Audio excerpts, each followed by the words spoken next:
Grander designs than that, from Gods of the Morning, A Bird's Eye View of a Highland Year, by John Lister-Kaye.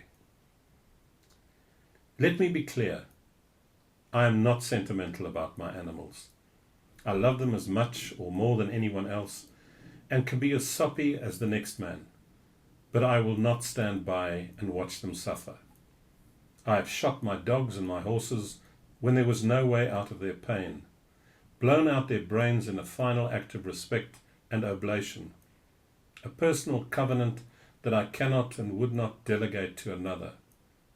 So when one day I noticed Tumble straining unnaturally to defecate, my heart sank. I knew where we were headed. I had lost Hobson to a horrid bowel problem, and I didn't like the look of this at all. We tried laxatives to no avail. Volcano-like and ominous, a bulge appeared around his tail. To begin with, it was soft and painless, not like a tumour, so I guessed it was a rectal hernia. Town or country, when your dog is ill, it's a crisis, in our case made worse by living up a remote Highland glen. John Easton, our friendly vet, is only 12 miles away and regularly comes to attend to our horses and cattle. He confirmed my suspicions.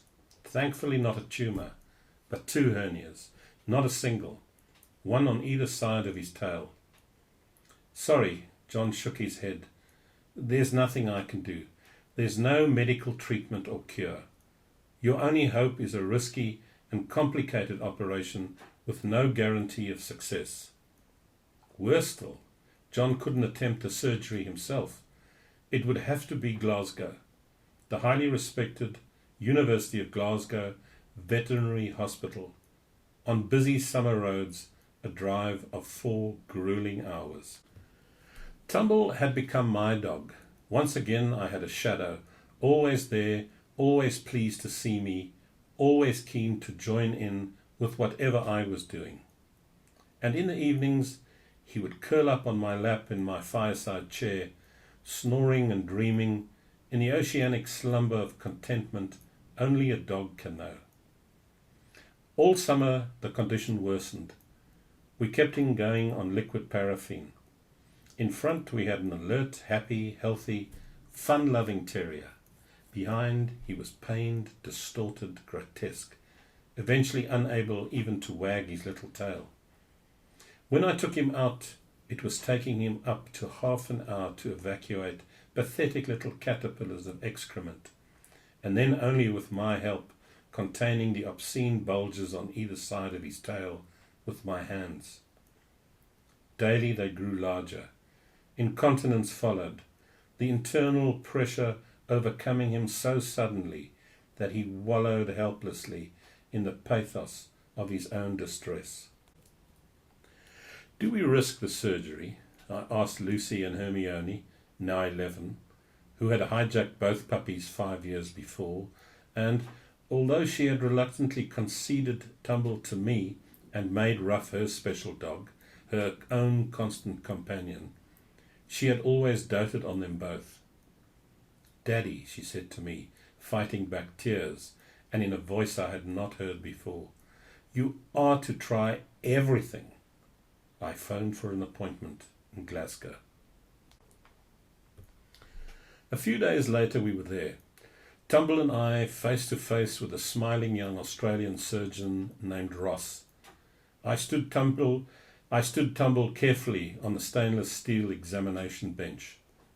Ross was pulling on surgical gloves. "I need to investigate the extent of the hernia. Will you hold him for me?" "Sure," I said. And to Tumble, "Sorry, little man, he's going to stick a finger up your bum." It hurt, and he yelled, and I felt a traitor for having to hold him so tight. "Sorry," I murmured again, when it was over, burying my face in his velvet ears. "Please don't stop trusting me just yet." "Can you fix it, Ross?" I asked. He promised he would do his best, but warned that if it failed, there would be only one outcome. There was a moment of silence, broken only by the slap of the rubber gloves springing off his fingers. Hermione's words swirled round my brain. "Do we give it a go?" he asked at length.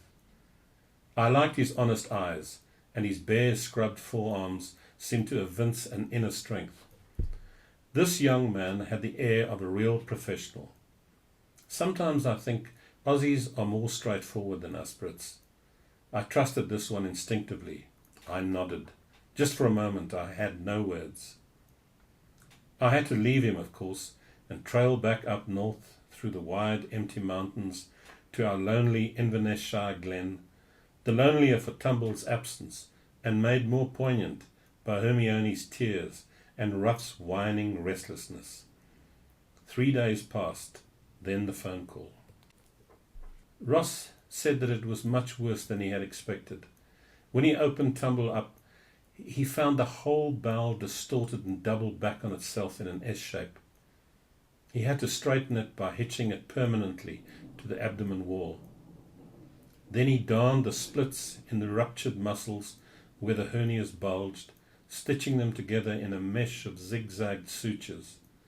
The little dog had come round, but he was sedated and drowsy. They wanted to hold on to him until the bowel moved, to see if it was going to work.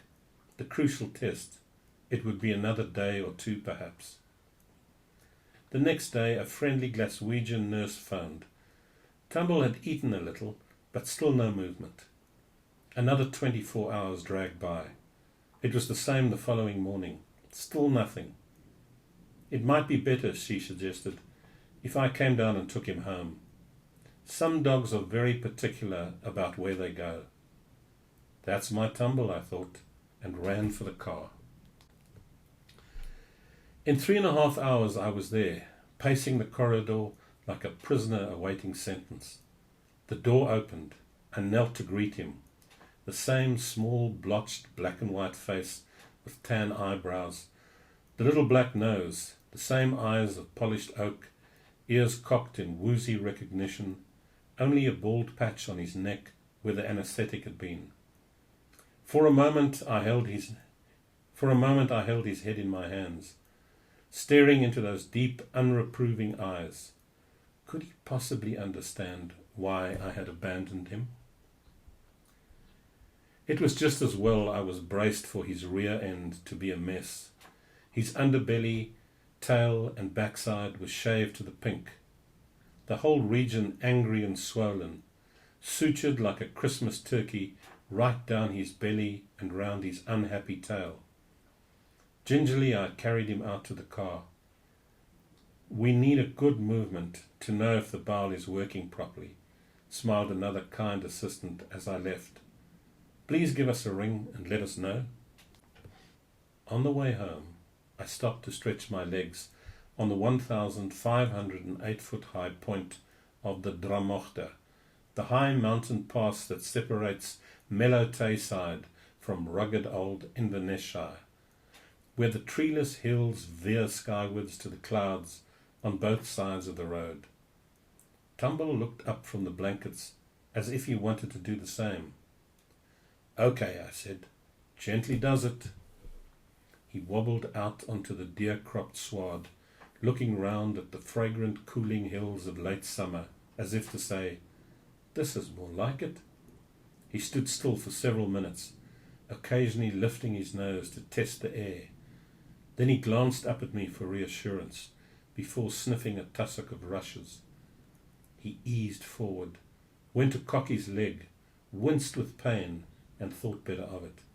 After all, he had been gutted like a fish. He looked back at me for guidance.